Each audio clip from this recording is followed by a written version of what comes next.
E. All right. So Awesome. we're good. So first and foremost, um, thank you, Miss Marshall, for joining me. Of You course, are quite welcome. And please call me Cynt. Miss Sant. Okay. Yes. Definitely, I'm super excited to learn more about you and your leadership journey. Um, and my phone wants to ring. Excuse That's me. okay. Handle your business. I'm going Um, to I'm going to close my door too because it's kind of noisy. Hold on. Let me close my okay. door.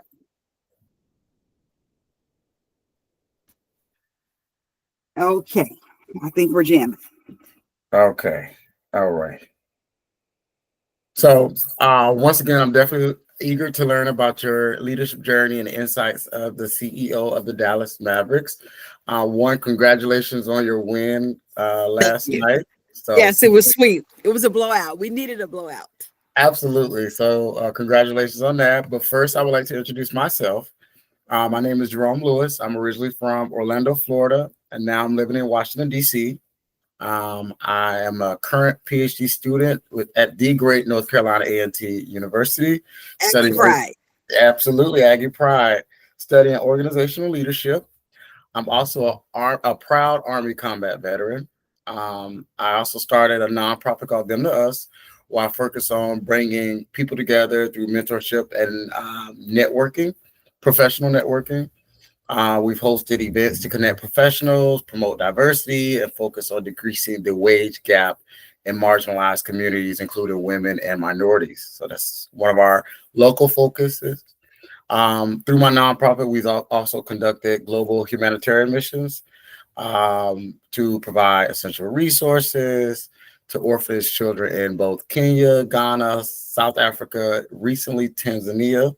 2 weeks ago, we just got back from Tanzania, and we have a mission in Ethiopia on our second quarter of FY 2025. Um, Wonderful. That's wonderful. God bless you on your military service Thank you. and just all of your humanitarian efforts. We need more people like you in this world. Thank you. I appreciate that. This interview is part of my coursework for leadership theory, where I'm exploring how leadership works in the real world. So definitely super excited about your experiences. Just some expectations of the interview. It will take about 30, 40 minutes. Series of questions about your leadership style, challenges, and vision. I may ask a couple of follow-up questions to dive deeper into your responses. Does that sound good to you? It sounds great to me. And Okay. thank you for being so flexible and patient Thank in you. getting this set up. Thank you. So we're going to start off by the first segment is more so about background. If you can share me a little bit, of course, about your role as the CEO of Dallas Mavericks and what path did you take to become the CEO? Awesome. So, as the CEO of the Dallas Mavericks, I lead the business side of basketball. So, we have three major executive leadership roles that kind of report into the ownership. We have our general manager, who is responsible for scouting and contract negotiations and all that. So, pretty much putting the basketball talent on the court and the immediate talent that supports them. So the scouts, the trainers, assistant coaches, etc. Then we have uh, the coach, of course, and his job is to coach Right. and to get them to a point where we can hoist that Larry O'Brien trophy at the end of the season. And then my job is everything except coaching and scouting and all that. I lead the business side. So my team is responsible for making sure we have a full house Right. whenever our guys play at home. So to fill that arena with 20,000 people 41 times a year at a minimum, then of course the playoffs add to that, to make sure we have sponsors and Okay. partners that are supporting our business. We actually make the money. We're the team that brings in the revenue. So to make sure we have great merchandise that our fans will love and that will increase our brand and make money for the organization. Okay. Uh, and so I'm responsible for the marketing aspect of it, all of the corporate support that supports the entire team. So legal, human resources, the technology aspect of it, data and analytics, you name it. So I have seven direct reports. One who handles, so my chief revenue officer, who of course handles ticket sales, sponsorships, merchandise, marketing. So all things money. Then I have my chief technology officer, who handles, of course, all of our IT and emerging technologies and all of that. I have my external affairs person, so my chief impact officer, who handles all community, our Dallas Mavericks advisory council. So that's our think group of about 30 individuals who advise us, help us think through issues, et cetera, all external people, which I'll talk about that, I'm sure, later. Okay. So she handles corporate social responsibility, sustainability, all that. Then I have my chief human resources, my chief people and culture officer, who is responsible for the employee experience and all things HR, payroll, et cetera. My chief financial officer, that kind of goes without saying what he's responsible for. And Right. then my chief of staff, who also is our senior vice president of media and corporate communications. So I think I hit all seven of them, I think. I believe so. So we're responsible for everything that's not the act coaching the players and scouting and recruiting the players. So we make the money for the organization, and we help to raise awareness of the brand, connect with the community, basically provide that emotional connection to the Mavs. So it's a great job. It's a great job. And how I got there is that, I worked for AT&T for 36 years, developed a reputation, I guess, for being able to lead businesses and also being able to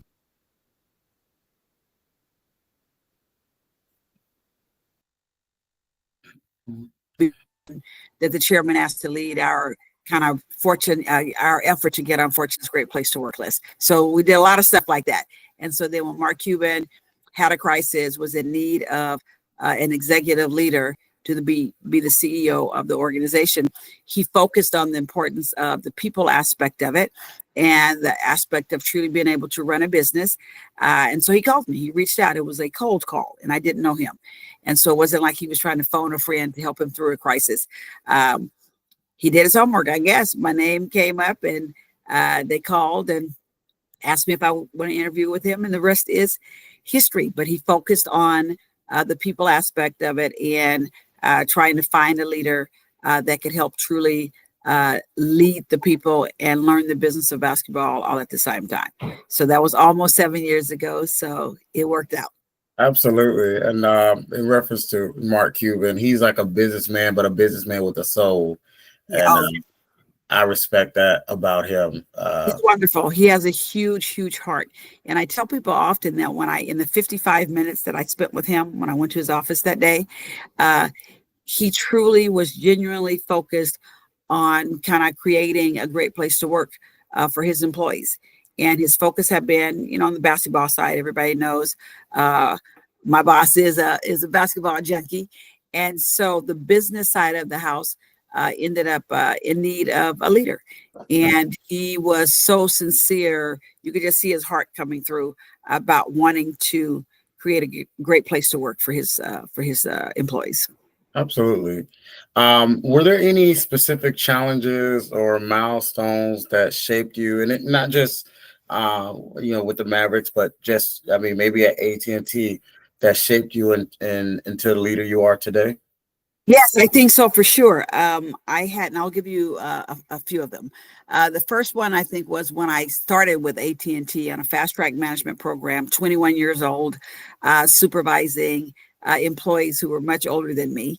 And they embraced me. I embraced them. I told them at 21 years old, I didn't really know anything about, quote unquote, the phone company.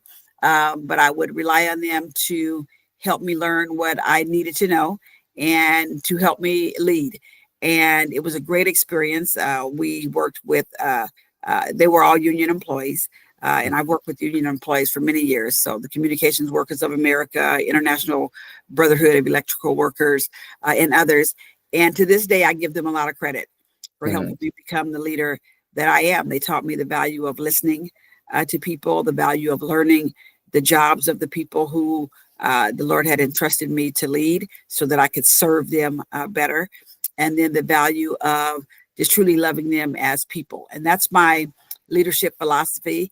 That's my leadership approach. It's called the 3 L's of leadership. That in order to be an effective leader, I believe that my job is to listen to the people, learn from the people, and love the people. Listen to them at a level where I can hear what they're not even saying, and learn their jobs to the point where I can truly have empathy and I can serve them and provide the resources they need. I'll never know the jobs like they know them, and I shouldn't, because they're down in the trenches, they're in the weeds. This is their level of expertise, but I need to know enough about it so I can truly serve these people, because that's what leadership is all about, serving people. And then to love them as people, to know who they are, to know what dreams they have, what issues they have, what baggage they have, what dreams they have, all of that, so that I can love that person, the individual that they are, because that's who I want to walk in my doors every day, the true person that got up out of bed in the morning. And then my job and the job of the leaders of my team is to meet those people where they are. And if we meet them where they are, they'll be happy employees, and they'll be fulfilled employees. They'll be motivated, and they know they'll have a future. And our job is to help them with that future. So that was a milestone for me in my very first job as a leader, as a supervisor of these 30 long distance operators. I learned truly how to lead people because of them. And then I had a milestone one time where I learned the value of doing the whole job. And I talk about this a lot, how as a leader, especially at this level, there's a whole job to do. There's the people side of the job, where you've got to be really in there with the people, touch the people, keep them motivated, have a pulse on what's really happening, so you can make sure you have a great work environment for them. And then there's the piece where you've got to do all your financials. You got to look at P&L, you got to look at your monitoring, you got to, there's just some stuff you got to handle, right? And so I used to have this philosophy, Jerome, that was such a flawed philosophy, which I can say right now, it was ridiculous. Say I do my paperwork by day, my people work by day, and my paperwork by night. Meaning I spent all my time out in the field, because I had some pretty big operational jobs at AT&T. And so I'd go out in the field, I'd do my thing, I'd get to know the people. I was known as a people person. I was giving these people what they needed, working with the union, just doing all that. And I had my leaders kind of doing the same thing. And then I would kind of do all of my financial stuff, my review of information, my reports. I would do all that at night. And if I was exhausted, if anything kind of like went off to the side, it was that. Okay. Until one time I ended up reading a report and I found something in it that I didn't like. And so we ended up having to address that. And the learning that I got from that situation is that had I had a better balance, people work in what I call the paperwork, right? If I had a better balance, I would have found what I found much earlier and could have avoided some bad things in our organization. But I didn't find it because I wasn't paying attention to that, because that was always the piece that could fall off, because of course I'm doing my people work by day and my paperwork by night. And there's a blend that you have to have when you're leading, especially at this level. And so I have that blend now. When I feel like I'm out of balance, I'll have to shift. And it's easy for you to be out of balance, because the stuff you're great at, or people think you're great at, they will pull you in that direction. But there's a whole job that a leader has to do. And there are different times where you got to give more of it, more attention. So I learned that. So that was a milestone for me when I learned that. I also had a situation where I had a mentor come to me one time, and it was around that same situation, because I was firing off these emails and he didn't like the way I was responding to something that I was legitimately right to respond to. But he came and he taught me a lesson. He said, and pretty much, these are my words, but pretty much what he was saying is, sometimes it's not what happens, it's how you respond to what happens. And bad things happen, and you got to respond gracefully, so that the focus is truly not on you, but still on the issue. You don't want to shift it to where people are saying, why is she sending all these messages? Why is she going crazy, basically? And he let me know that sometimes other people have to fight your battles. You have to stay focused on responding the right way, making your statement, but doing your job. And sometimes other people have to fight for you. So I learned that lesson too. So I'm very thoughtful now about how I respond to certain things. You know, what's an email, what doesn't even deserve a response, what maybe deserves a more thoughtful response. Maybe the response ought to come from somebody else. So I learned that kind of the hard way, but it's a lesson that stuck with me because what he told me at the time, I was the first woman, I believe the first Black person, maybe the second woman in the big job that I had. And he was letting me know that they needed me in that job, that people needed to see me in this job. He needed me to be successful in this job, and that he didn't want me to lose this job because of something that somebody else did, but I was responding in such a way that people would say, wow, what's wrong with her? And the way he couched it, he gave me this, he gave me a phrase, Jerome, and you remember this too, as you continue on as a leader. He said, don't give away your key to the executive washroom. He said, you've made it. And this was an African-American mentor that I had. He said, you've made it. We need you to make it. We need you to go any higher.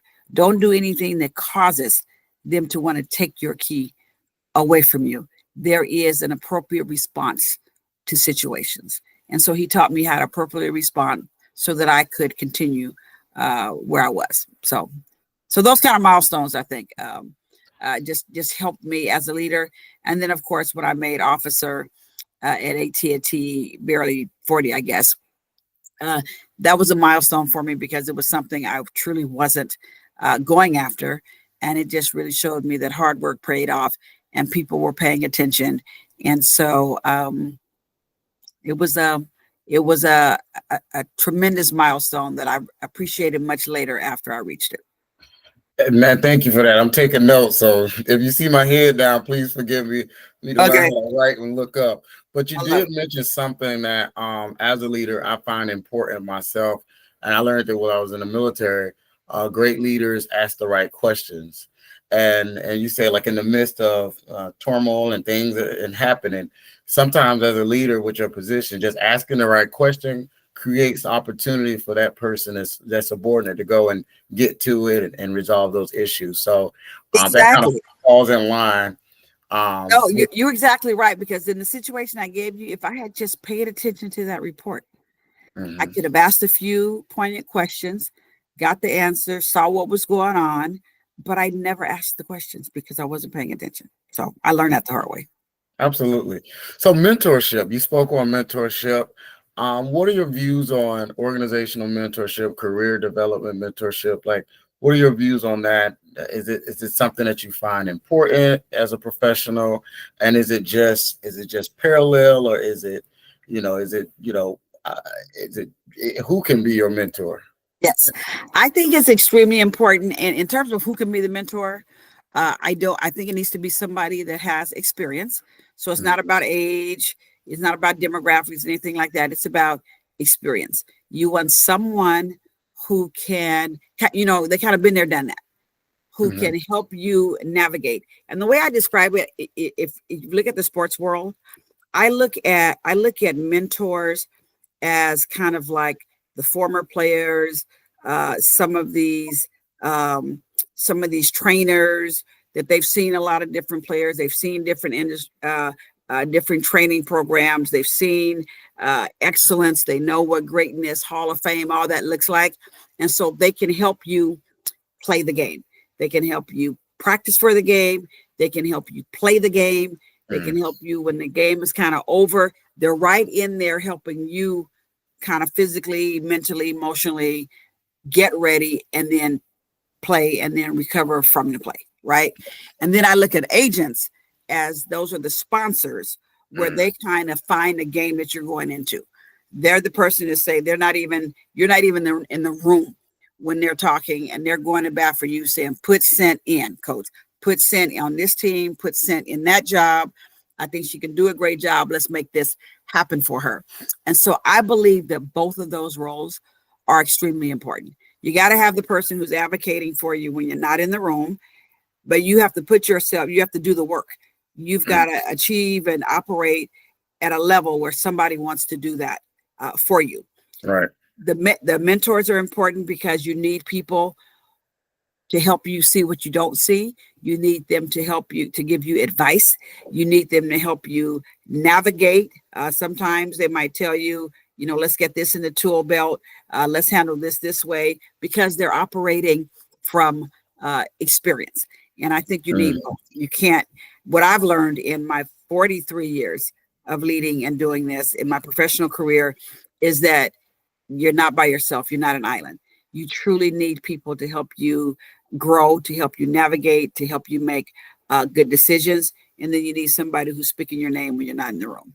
So I think both are extremely important. And whether or not you're trying to get promoted, obviously I've excelled at the highest levels. I've never asked for a promotion. In fact, I've turned down 4 promotions in my professional career.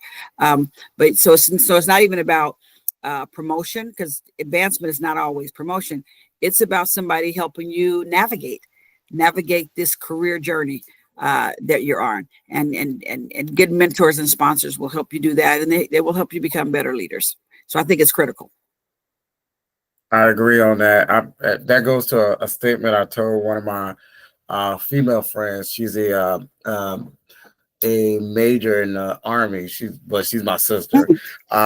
And she was going through a lot of issues at work, and just seemed like everybody was working against her. And I told her, make it your business to just find an ally amongst the room. Like get 1 or 2 people that you can talk to. You find something unique about them, and you both gravitate to each other, and that becomes your ally. So when you bring up different ideas, they'll take your side based off of, they know your heart and stuff like that. So you need a friend in the room. It's great advice. It's great advice. You need a friend in the room, and you also need a friend in the room where if you say something crazy, they'll look at you or send you a text that basically said like, hush. Okay, because you just need accountability partner. Some days you're off, right? Or some days maybe you don't read it right, or you maybe you misinterpret something that you heard, and they caught it the right way and you caught it the wrong way, and they can tell you, oh, that's not what they meant. I mean, you just need somebody in there, and you definitely need that person where when you throw the ideas out, and women deal with that a lot. Okay, sometimes you throw the idea out, but they don't want to catch it until a man says it. Okay, that's real. I've experienced that. Well, you need somebody in that room, especially if it's a man, which would be great. You need somebody to say, Cynt just said that. And I like it when John said it, and I liked it when Cynt said it the first time. Let's explore that. You need somebody who will give you your validity. So that is such good advice. Usually when I promote people, like if I walk in a situation and it's like no women on the team. I've never walked in a situation where there was no men on the team. So there's no women on the team, no person of color on the team. And I've walked in those situations. And when I start kind of making moves and all that, I usually like to do it at least by 2s, and it's for the reason that you mentioned. I want that person to have a friend, or at least somebody who looks like them in the room. Okay, they just kind of have that comfort level, and it's kind of like, okay, y'all kind of do this together. I mean, and even if they look like me, I'm not that person. I'm the boss. Exactly. And so, but you need a friend in the room. Exactly. Thank you for that. Okay, so we're going to switch to vision and organizational culture. How do you balance long-term vision, which is, your long-term vision, organizational long-term vision, with short-term operational demands? I like it. Okay, so what I try to do is make sure we have a robust business planning process, and that business planning process is focused on kind of the upcoming season, and then we try to have a little vision out, a little past that. Then so that's our actual business plan, kind of our operational plan for the year. So the fiscal year too, and our fiscal year just so happens to kind of align with the actual basketball season. So then there's the longer term plan. That's that 3 to 5 year strategic plan. And I used to focus a lot on the 5 year, now more on the 3 year because things change so much. And that plan that basically really is taking a look at the industry. And even our industry is evolving. It's just not the sports industry, it's the entertainment and hospitality industry. And so look at the trends in the industry and where do we fit in? And then also where do we want to blaze trails? And so clearly we have metrics. We know what we're trying to get done for that particular fiscal year. We also have things built in that business plan that set us up for like longer term success. And I'll give you an example. I truly want us, the Dallas Mavericks, to be the global leader in entertainment.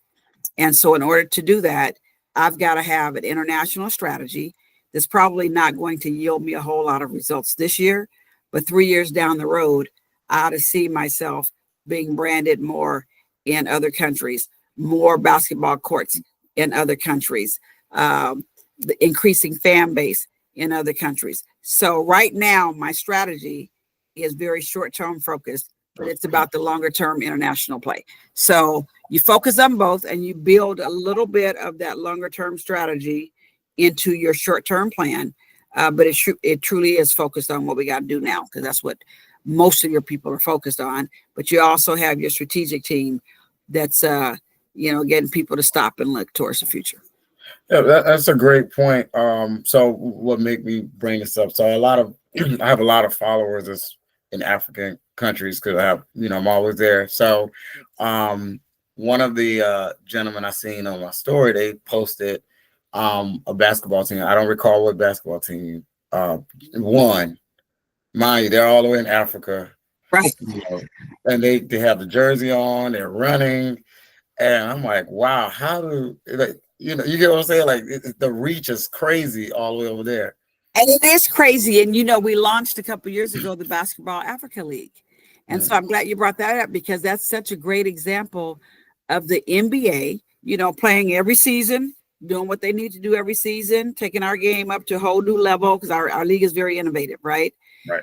So we're playing every season. But a few years ago, they also had their sights on growing internationally, and especially in Africa. So they spent a lot of time. My good friend Mark Tatum is leading that. He spent the deputy commissioner, spent a lot of time in Africa, forging relationships, looking at a business plan. And then before you know it, we launched the Basketball Africa League. It's crazy. So we didn't stop playing games. We didn't stop focusing on what we do domestically, in the United States and Canada.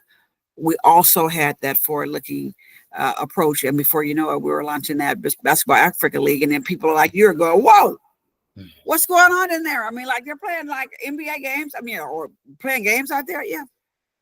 Because we weren't just focused short term.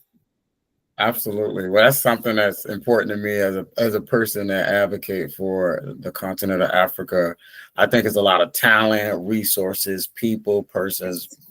Just knowledge there that I think America can tap into. We have to do it for the strength of our democracy. I think we should. Exactly.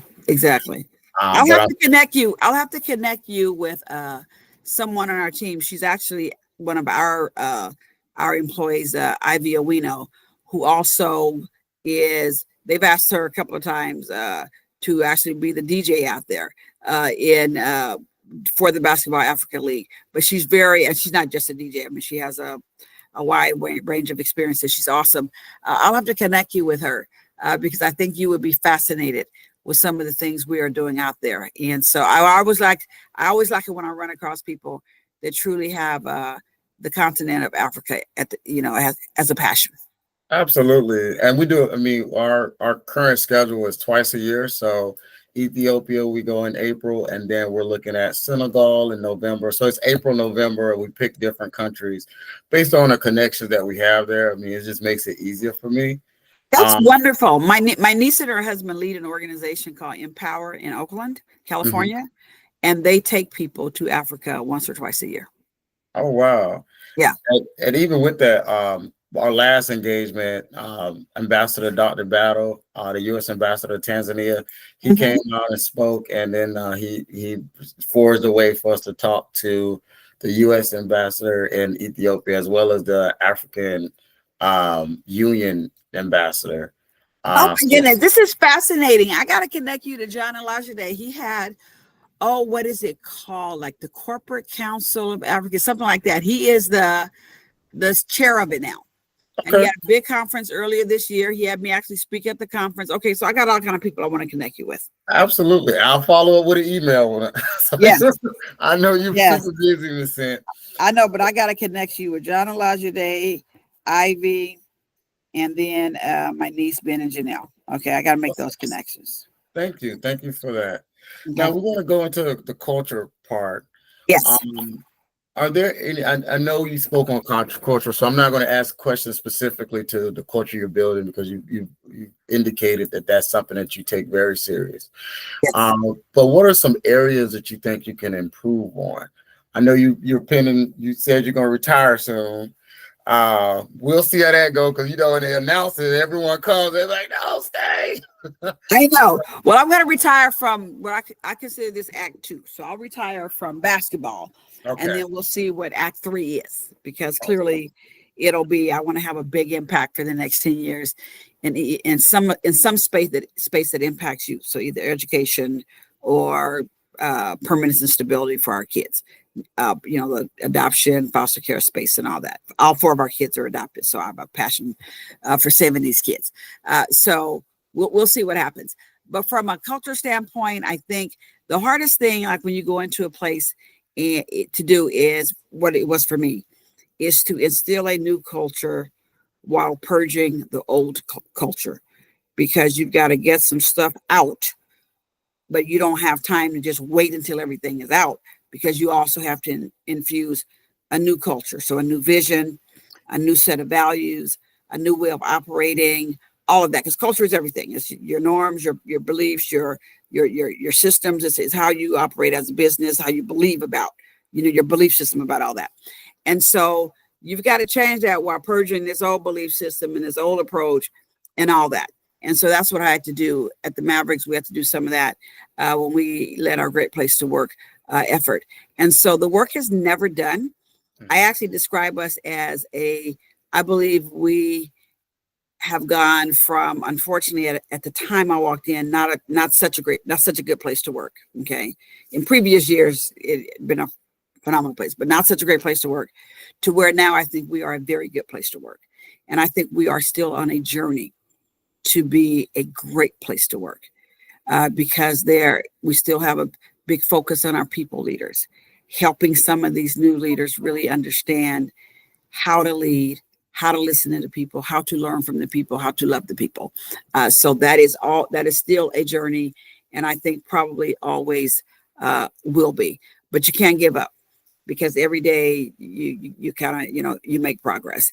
And then to have people continue to understand that our values don't just hang on the walls, but they operate in the halls. And our values spell crafts: character, respect, authenticity, fairness, teamwork, and safety, both physical and emotional safety. And so to help people continue to understand, as we're working through these business plans, as we're building these strategies, how do these comport and align with our values? How do our daily actions align with these values? How do all the decisions we make align with the values? And so that's always a challenge, to get 100% of your people thinking like that and on board. And so, but it's a challenge that you take on every day, because you got to get there. You got to get there. I call that rebuilding the plane while you're flying the plane. Yes, exactly. You have to do it. Okay. Right. If you're in midair and something falls out, it's like, okay, I gotta recover to address this. So now we're going to move into the leadership style and successes. Okay. I guess my question is, how do you balance being both a visionary leader and an effective manager? Okay. Here's the way I describe it. Managers do the right thing. So you know what to do. You got your business plan. It's baked in. You execute. Okay. You know who your audience is. You know who your customers are. You know what your employees need. You execute. Okay. So managers do the right thing. I mean, managers do things right. So you know what you got to do. You do it right. Leaders do the right thing. And there's a difference, because as leaders, you have to decide, what's the vision? How do we get there?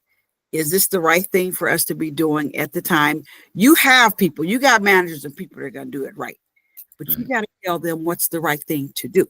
You got to have them working on the right stuff. You got to have a vision out there that people can rally around, and it's your North Star, and they know where you're trying to go, and you got to do it all at the same time. You also have to know, as a leader, when to adjust that vision. because maybe your vision was one thing and you were on a path and then COVID hit. Mm-hmm. And so does that vision change now? Does it go from the focus you had on, setting the global standard for diversity and inclusion in the NBA Mm-hmm. to where now it truly is around making sure we are providing emotional connections, the best workplace culture, and the global, being the global leader in this space. Okay. So maybe it's a little more externally focused now than internally focused. And Mm-hmm. so you got to decide when to make that shift, because you need people rallied around the right vision. And then they go. And you got to monitor that too, so you can make sure it's all getting done. Awesome. So, if you can put in a word your leadership style, what would that word be? Inclusive.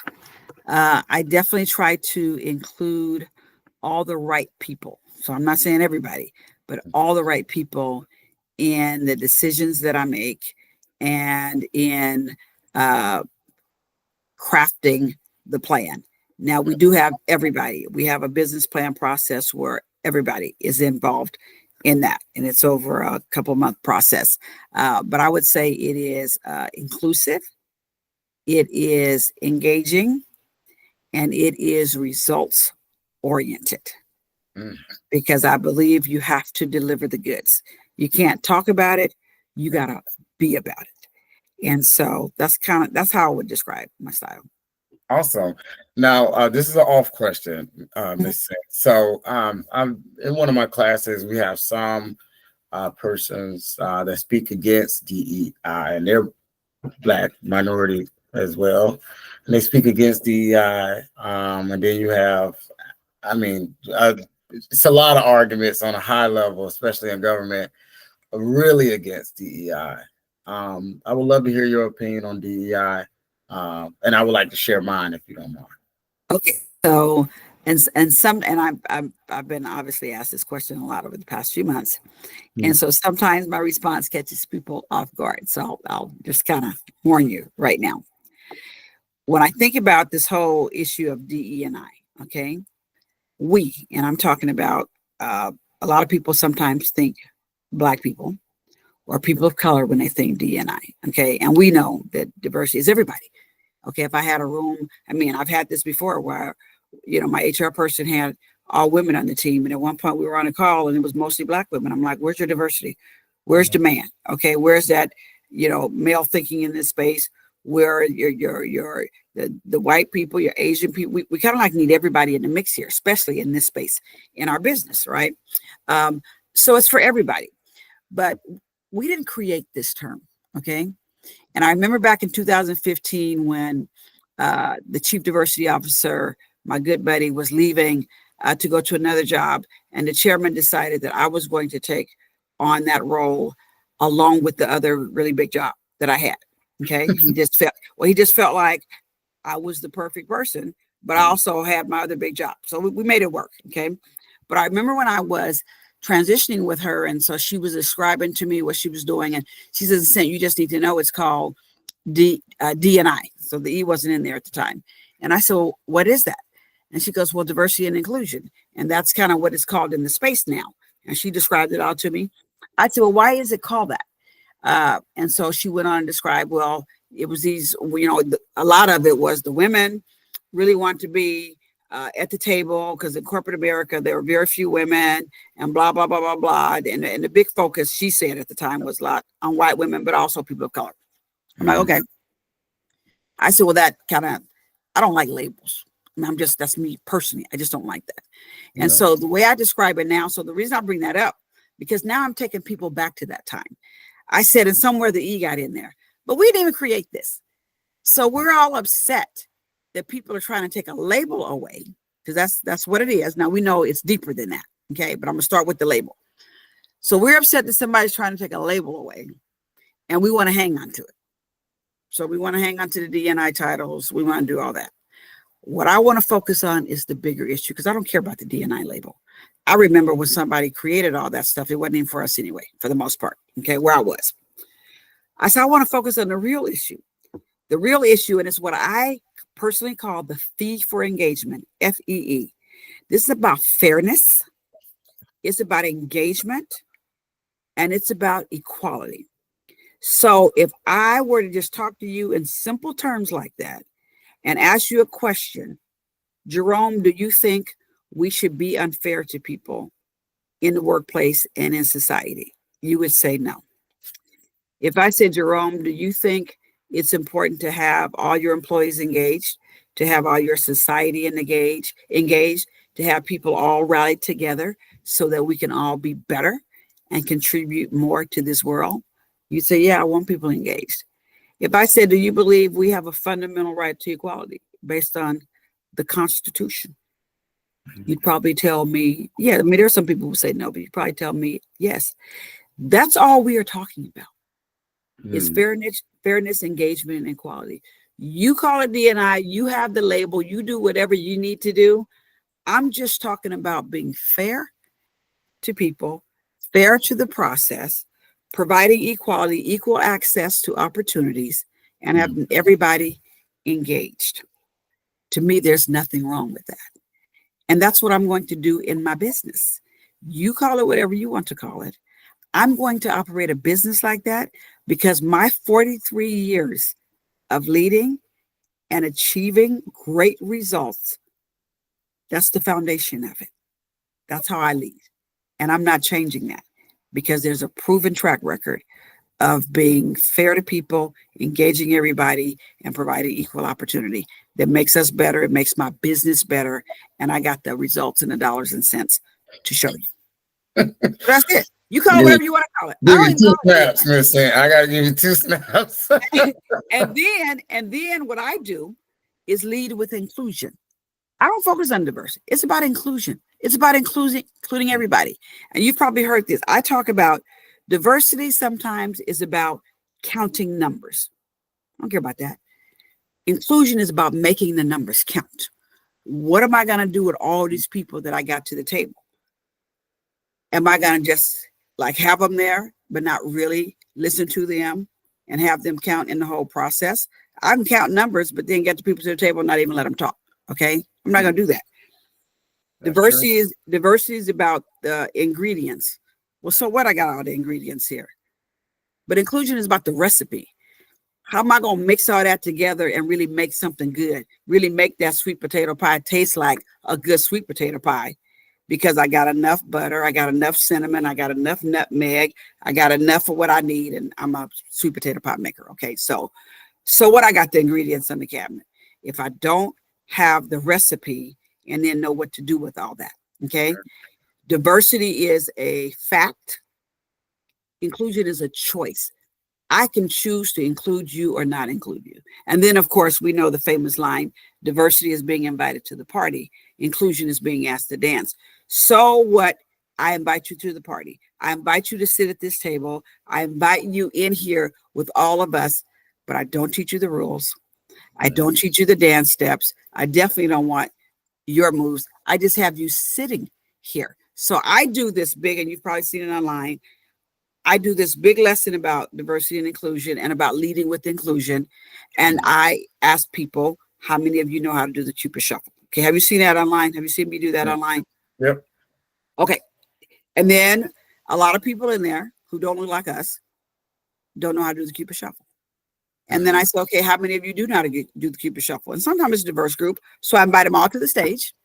And then I say, okay, so we've invited you all to this party. And I've done this in a room with thousands of people. Okay. We invite you to the party. We're getting ready to do the Cupid Shuffle. And we're getting ready to have a good time. I need everybody to stand up. And if you don't know how to do it, I don't know what to tell you. Because the rest of us, we're all invited, but the rest of us know what to do. So then we break out on stage in front of everybody, Cupid Shuffle. And then you have people there looking. I said, how does that feel? You're invited to the party, but you're not included. I guess I need to stop and teach you the dance moves. Then what I do, I dispatch my Cupid Shuffle angels all across wherever it is. And then we take a few minutes and we teach everybody how to do the Cupid Shuffle. And it's a beautiful thing to watch because it starts out with a lot of people not knowing what to do, but it ends up with everybody going in the same direction. It's a beautiful sight.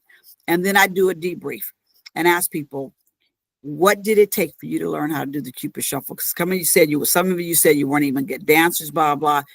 And it's beautiful when they start talking about, we're having a model, being asked, somebody teaching me the moves. I said, that's what some of us experience all the time. We are sitting there waiting for somebody to teach us to move, waiting for somebody to ask us to dance. We're there. We think you want us there, but then you exclude us. So then I had this man. So here's like the moral to my story. I had this man tell me one time, he was the CFO of a big Fortune 100 company. He came up to me and he was crying after the exercise. And I said, what's wrong? He said, Cynt, I just learned a valuable lesson. He said, so first of all, when you ask for people, when you dispatch the angels and said, okay, so everybody gets somebody, he said, I kept my hand up and nobody came to me. Nobody responded. It's like they didn't see me. So then everybody is learning this and I still never learned it because nobody ever saw me. And you kept saying, raise your hand. Okay, go over there. We got some people over here, but they never saw me. He said, all I could think about is we have one woman at the table who I promoted a few months ago, and she's probably had her hand up. And he said, and we haven't seen her. And in fact, I've done nothing. He said, we've done nothing to really include her. She's just there. I mean, he was sobbing. He said, I got some work to do on Monday. And then he kept up, he stayed with me and let me know how she was doing, blah, blah, blah, blah, blah. So it's a valuable lesson about inclusion. That's what this is about. It's about inclusion. It's about engaging people. It's about providing equal opportunities. This poor white man is over there in the corner with his hand up and nobody gives him the opportunity to learn to dance. It was powerful. So that's all this is about. All the labels stuff. That's all it's about. So that is my speech on D&I. Well, thank you very much. I love that. And I know we're running close to time, and I know you're short on time, so I have to be fine on time. You take your time. Awesome. So I have we're going to go into challenges and feedback. So this is one of the highlights of our conversation. Okay. I guess my question is, and let me remove I guess because I know. Yes. What lessons have you learned from mistakes or challenges in your leadership journey? Oh my goodness. I have learned the value of, number one, owning your mistakes. You need to own them. And sometimes you need to, and this is what we did at the Mavs, obviously, sometimes you need to publicly own them. And you need to own them for your organization. And then whatever your role is, you need to own it so you can learn from it. So owning it is one thing, but then you need to learn from them and then develop a playbook so you won't repeat the same mistake. So it's like a three-parter. You own it, you learn from it, you develop a playbook so you won't repeat it. And sometimes we don't want to take that last step. We think just mysteriously, we're just not going to do it again. No, you got to have a playbook and a plan to not repeat, because we're creatures of habit. So you got to have a playbook and a plan to not repeat the stuff that you've done in the past. I gave you one thing around not doing the whole job and learning a valuable lesson about doing the whole job. So right now, when I take a job, well, first of all, just as a person, personally, whenever I accept a job, I ask two questions of God. Lord, what is it that you want me to do? Because I know I have something to get done for the organization. And who is it that you want me to touch? Because I believe I'm there for a reason. I always believe I'm there on a mission, right?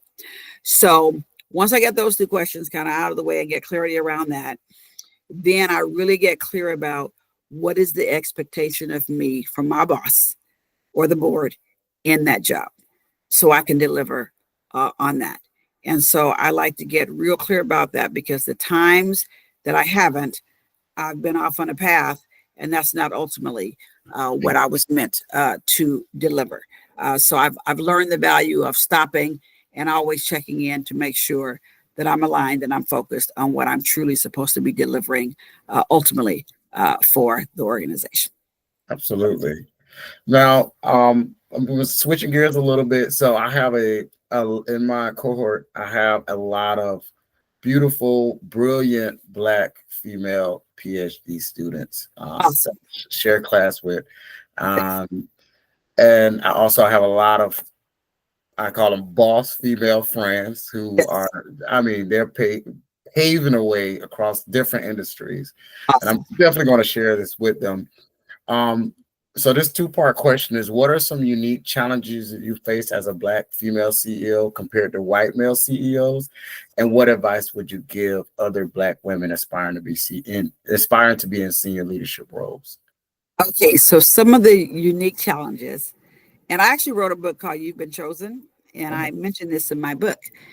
There are some people, and it's just unfortunate, and it's something that sometimes people don't want to own up to, but biases are real.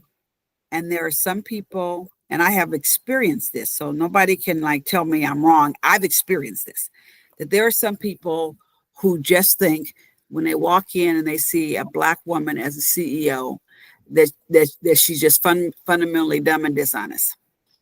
They don't, there's some people who just think she is not smart, so they must want her just for the community. It must be a PR play, which somebody actually told me in this job. It's, Mark Cuban, it was a PR stunt, which of course it wasn't. It's been 6.5 years now. They just don't see you as capable. And there's some people, and some people who think like that aren't necessarily the people. I mean, there's some people who look like us. Yeah, a lot of them. Okay, because they're used to a certain look for a leader. And so those biases, conscious and unconscious, because some of these biases are conscious. Not all biases are unconscious. Some people know what they're doing. And they look at you and they just will not respect you as a Black woman doing a certain job. And so what I've had to learn to do is stay focused on the job at hand, the people truly whom I'm to serve, and get it done and ignore the stupid stuff. I just had a situation last night. I read an email and someone had sent me an email. I responded very graciously and said, I need more information because I need to know kind of, who did this and what happened, because, we've already covered our people. And just the mere fact that I even responded and asked him to clarify, he came back with the nastiest response and basically said, well, my message wasn't emotional, all this kind of stuff, as if to say, well, woman, you're being emotional. I knew that was a condescending, misogynistic message when I read it. And I actually started laughing. I started laughing and just moved on because I'm not going to deal with that. And ultimately, when he called me, we dealt with it and he apologized and all that. But you have to stay focused. So that's my advice. Stay focused. Know that you are there for a reason. You didn't ask to be there. And that's what I try to advise people a lot, to say, when you are at your workplace, wherever you are, somebody invited you to be there. You didn't just walk in the door, sit at the big desk and say, I'm here now and I'm in charge and y'all gonna pay me. No, it doesn't work like that. Somebody hired you. Somebody hired you. So somebody thought you had what it takes and that you could develop even more of what it takes to do that job. So, and that's how you deal with that imposter syndrome too. So stop and realize somebody asked you to be there. And they asked you to be there for a reason. They asked you to be there because it's something you bring. And you have to stop and think about what that is, center yourself, and keep it moving and know you have what it takes to do it. And just like you talked about before, have your allies, have your friends, have all that, have your mentors and sponsors and people in your life who are going to affirm you. But know that you have to know it for yourself, though, that you bring something very special. And especially as Black women, I do believe we bring something special. We bring a nurturing, we bring a resiliency, we bring a vision and a strength that not everybody has. And so I always say it's a double blessing to me. I tell my bosses, you got a double blessing that you got me as a Black woman in this job, okay? Because we just have gone through some things. And so my advice is don't doubt yourself. And when you do, doubt yourself for a second, but pull out that piece of paper. And I tell people to write it down. Pull out that piece of paper that describes why you were hired and what you bring to the place. And remind yourself of who you are. Straighten up that crown. And I literally have a tiara that I keep in my office. Okay. I do. And I'll pass them out. Straighten up, because my work team gave it to me one time. Straighten up that tiara and know that you are the queen of the castle at home and at work, and get on about your royal business. So that's my advice.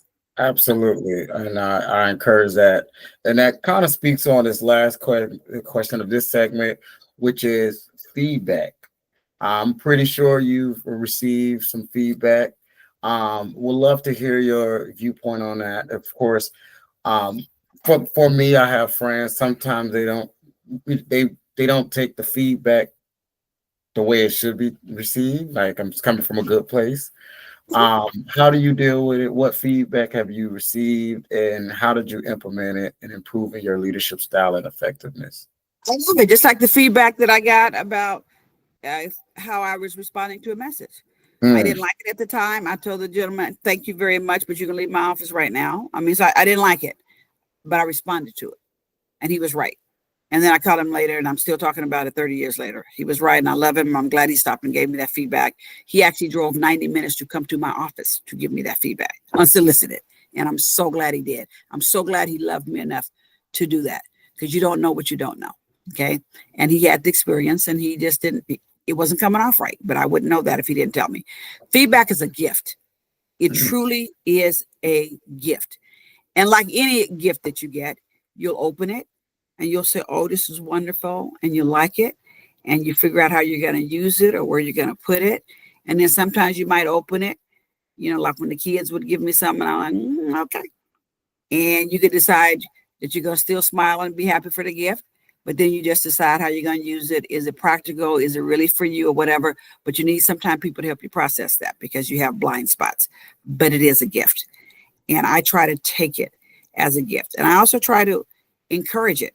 And there are a lot of different ways to encourage it. You do your 360 feedback, you do your mm. one-on-ones, and you ask people, how can I support you? How can I be better for you as a boss? I mean, all that, and create an environment where people can speak up and give you that feedback. And even if you don't like it, be gracious in your response and all that so it can keep coming. Absolutely. Because That's the challenge. Absolutely. you want it to keep coming. And sometimes somebody might give you feedback and you might truly know in your soul and in your mind, that's not me. That's Mhm. not true. But then you have to stop and think, okay, but why did they think that? Was it the way I said it? Did I come off that way? Or in the rare case, maybe they're just crazy. And you're like, okay, so I know the feedback coming from that person is coming from a strange space because they're kind of crazy. Because you got to know that, but you still got to get the feedback. It's always a Absolutely. gift. It's always a gift, no matter how you process it. It's always a gift. Absolutely. And thank you for that. Our last question is more so, it's called reflection and future plans. Um, my question is, how has your leadership style evolved over time?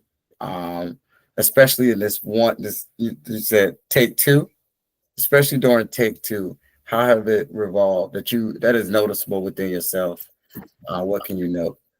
Yes, I think part of my evolution is I have developed confidence, Mhm. and I don't have a problem displaying that confidence.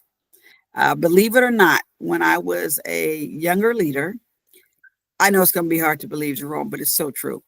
I wouldn't even talk in meetings. I had this attitude like, you know what? I got a job to get done. I'm focused. I don't know why these people are in here. I don't really want to talk. I just want to do what I got to do and handle my business. Right. And in fact, I wouldn't show up to a lot of places. I didn't want to go to the networking. I didn't want to go to all kind of stuff because I just wanted to have my head down and do my job. And it has evolved now to where I know a few things. I know you must be present to win. Okay. So you need to show up for stuff. Okay. And you need to show up for a variety of reasons, not just personal and what it's going to do for your career and network and all that, but you need to show up because other people need to see you there. And so when I show up to something, I'm showing up for all the people who look like me. Okay. And so, but I know that now. I didn't know that then. I didn't know, 20 years ago that when I wasn't showing up to stuff, then I was kind of like saying that, Black people don't need to be in here. And I was allowing a crowd that was less diverse than it could have been, even though I was invited, but I didn't show up. People Mm, trying to do the right thing and trying to include me, but I didn't show up. Okay. Now I show up and I show up. And then and the older I get, and the more experience I get, the bigger I show up. Okay. mm, And people are inviting that. I didn't always know how to accept those invitations. So that has evolved. I have learned truly how to listen and how to listen truly at that level that I talked about. Because there's these levels of listening. And I've learned how to listen without just listening to respond or listening to disagree or just listening for what I need. I've truly learned how to listen at a deep level. And that has served me well in my leadership journey, because now I can truly hear what you are not saying to me. But I've had to learn how to listen. It just didn't come automatic. And I think I have evolved to the point where I capitalize on my strengths. And I'm a continuous learner. So I like to truly dig in and learn. But I also know that there are only so many hours in a day. Mm-hmm. So I can't dig into all the basketball analytics the way I would love to. And I'm a numbers person because I got to lead. I mean, I got a job to do. We just had this example, and I had a one-on-one with my chief revenue officer yesterday. And so we're going over all his stuff and all that. But then he hands me a report. And it's a report around concessions and all that. Jerome, I got so knee deep into that report. It was just good. It was juicy. And I started helping him analyze it and all that. Literally, we're like 20 minutes into this report. The guy only has an hour with me. I had to back up and I said, okay, Theo, I'm gonna have to give you some extra time because I got like so into the weeds and so into that. And that's not what he needed me to do. And that's not what I need to do as a leader. It was so fun though. Okay. So I have learned when to kind of pull back. Because I remember the days I would have been there with him for an hour. We'd have analyzed, they call in that the strategic team, the analysts, we would have come up with the whole plan, dissected and all that, and I would have felt so good about it. Mm-hmm. But then that means my job as a leader wasn't done because there was something else I needed to get done. I had a boss one time, I'll give you this example. He got promoted. He promoted me and he got promoted to his boss's job. So basically I ended up in his office. He ended up with his boss's office. But he'd come down to my office all the time, all in our stuff. And I love this man. And then he would call over to the regulators and stuff and talk to them, which was like my job there. Okay. So it was a situation where he ended up like he was doing my job. So this is how I ended up evolving. He was doing my job. And so one day I said, okay, I could be mad about this, but I love this man. So I know he was coming from a good space, and I know he was just having difficulty detaching from his old job. So here's the way I handled it. I went down to his office one day, and I had the pictures of my family and stuff from my office, and he was on a call. Mm-hmm. And I started taking the pictures of his family off the desk that he was sitting at while he was on a call, and I started putting the pictures of my family out. And then I started taking his stuff away in a box. I was leaving his office. And he told the people on the phone, he said, wait a minute, I got to go. Marshall is in here in my office. I don't know what the hell she's doing. I got to go. So when he hung up, he goes, what are you doing? I said, well, boss, since you love your old job so much, I'm moving you back to your old office. And I'm moving into this one. Now, I don't know how to do this job. I'm not that qualified to do this job. In fact, you are abundantly qualified to do it, which is why they gave it to you.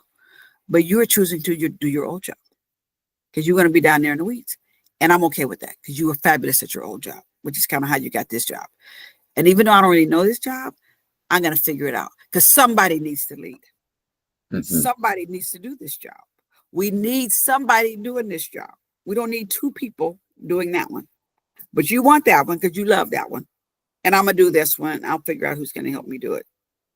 And he just started smiling. He said, thanks. He said, I'll do my new job. I said, okay, because you're good at it and we need you to do it. And I got this one and I'll let you know what I need. And he even still talks about that because I could have handled it very differently. And it really wasn't about him doing my old job because I love this guy. We worked so great together. So it was like my world really hadn't changed. It was like I was still in my old job, but he was in his old job. But wasn't nobody in the big job. And so that's how I have evolved. I have learned how to be in the big job. And even if I have to catch myself like I did yesterday, I usually catch myself to where I think, okay, that's not the job I'm supposed to be doing. I got a big organization I got to lead because they need me to do it. Doesn't matter what I want to do and how I want to spend my time. And doesn't matter if I want to dig into all that. They need me to lead. So absolutely, that's part of my evolution. I know when and how to lead.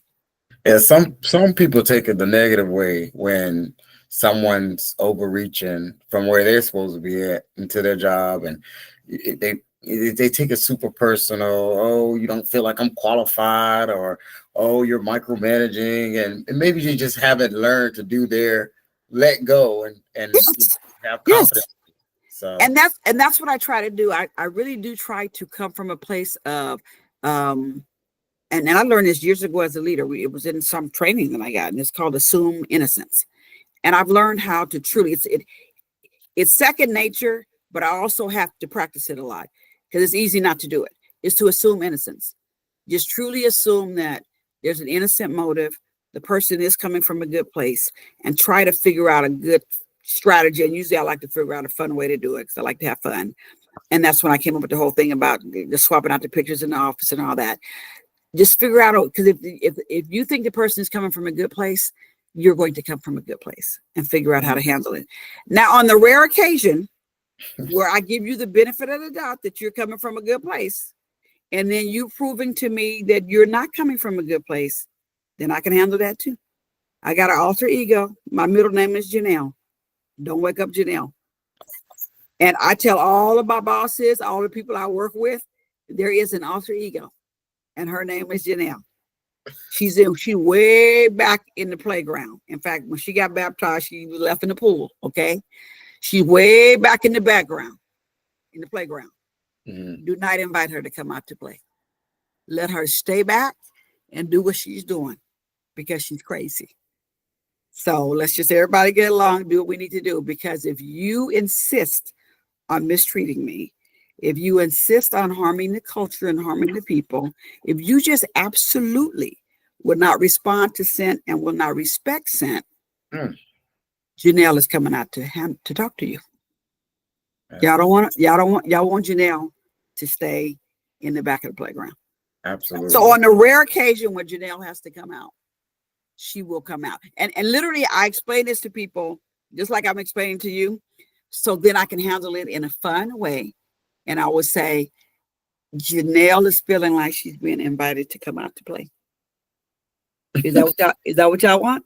And they were like, no. What I was trying to say is, I said, okay, don't have Janelle come out to play. That's right. I love it.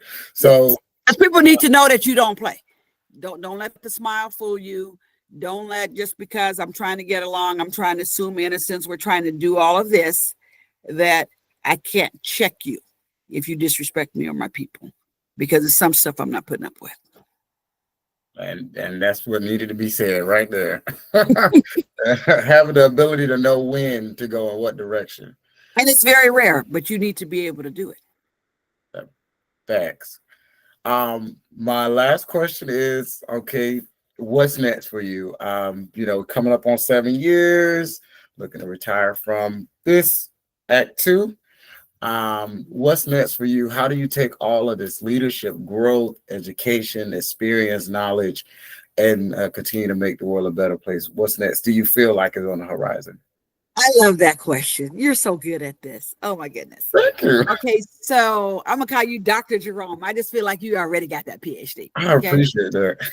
So I describe this next act, if you will, as 3 B's: books, boards, and better. Books is about, I wrote a book 2 years ago, and it's a bestseller. And I just actually never went out on a tour. I mean, different people called, asked me to come and talk about it, and had some fireside chats and all that, but I never truly went on a tour. And so my plan is to actually sometime in 2025, and it might even be around the anniversary of the book, which is around, 1st September, is to actually go on an official book tour, which would be great. And people have been asking me to do that for 2 years now. So, and then write 2 more books. I want to write a book on my first book, You've Been Chosen. The premise of it is my cancer battle, and then a lot of other kind of life stuff in there. But I actually want to write a book about leadership, about the 3 L's of leadership. And then I want to write a book about motherhood. And I think the title is going to be a math book and a Bible, because those are the 2 things my mother put in my hands that I believe have gotten me to this point. So, I mean, we'll see what the publishers say about the title. So anyway, so I will write 2 books. I want to start on those 2. So that's the books part. Then better. Oh, and also included in the books, I have a couple of friends who wrote books too. So I want to do some co-book tours with them too. Okay, so then the board part is I'm on 4 corporate boards, 2 private and 2 public. And I want to really dig into my corporate boards and give them the type of time that I do believe they deserve, and then contribute to those corporations and help with them with their inclusion strategy, just all that. Okay. So I believe so that keeps me involved in my corporate stuff. That keeps me making a difference for all of us in the corporate space. Okay. Helping, bring in more board members that look like me, helping them with their C-suite, making that more inclusive, all of that. So I'll get to really contribute even more. I get to do it now, but I'll do it even more. Some of the meetings I have to show up to virtually now, I will be sitting in the room in those meetings. So I'm excited about that. I'm excited to energize their employees, all of that. And then the better part that I'm really excited about is to work to make the world better for our children. So I definitely have a focus. I'll do all my women's stuff and all my mentoring and just in general. But I am on a mission. And I've often said from age 65 to 75, and I will turn 65 on December 15th. Right. And I've often said from 65 to 75, I would run hard those 10 years for kids. Because as you can tell, I got a lot of energy. I'm in good shape, all that. So I want to run hard for kids, permanence and stability for kids. So whether it be in the education space, president of a college or something, or, kind of helping build a college and build opportunities for kids, or whether it's adoption and foster care and all that, something that truly adds to a better life for so many of our nation's children. All 4 of my kids are adopted out of foster care. Mm-hmm. They all have their sad abuse, neglect stories. Okay, you can read about them in my book. And I have seen the growth in those children. And so somehow just one by one or 1,000 by 1,000, I want to make the world better. I want to join with people to make the world better for our children. I always say big people ought to take care of little people. And so we're the big people, and we got to take care of these little people. And I mean little as in age. Okay, so I'm all about making the world better for these babies. I want to wake up, Dr. Jerome, I want to wake up every morning, starting January 1st next year, knowing that some kids' life is better because of something that I did the day before. They won't know it's me. They don't need to know it's me. The Lord knows it's me.